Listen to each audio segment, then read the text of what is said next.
একজন প্রফেসর কি বলেন দেখে যান, ভালোভাবে মনোযোগ দিয়ে শোনেন, তাহলে বুঝতে পারবেন তিনি কি বলছে।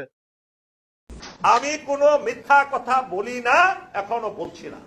আমি জেনে বুঝে পড়াশোনা করে সমস্ত আমার ব্যক্তিগত তদন্ত করে এই কথায় উপনীত হয়েছে, হাসিনা এই দেশে এসেছে ইন্ডিয়ার প্রশিক্ষণ প্রাপ্ত হয়ে 7 বছর তারা 2 বোন সেখানে রয়ের মাধ্যমে প্রশিক্ষিত হয়ে এই দেশটাকে দুর্বল করে দিয়ে এই দেশে তার বাবার হত্যার প্রতিশোধ নিয়ে আর্মিকে ধ্বংস করে দিয়ে ইসলামকে ধ্বংস করে দিয়ে ভারতের অঙ্গরাজ্য হিসেবে প্রতিষ্ঠিত করার লিপ্সা নিয়ে উদ্দেশ্য নিয়ে সেই দেশে এসেছে।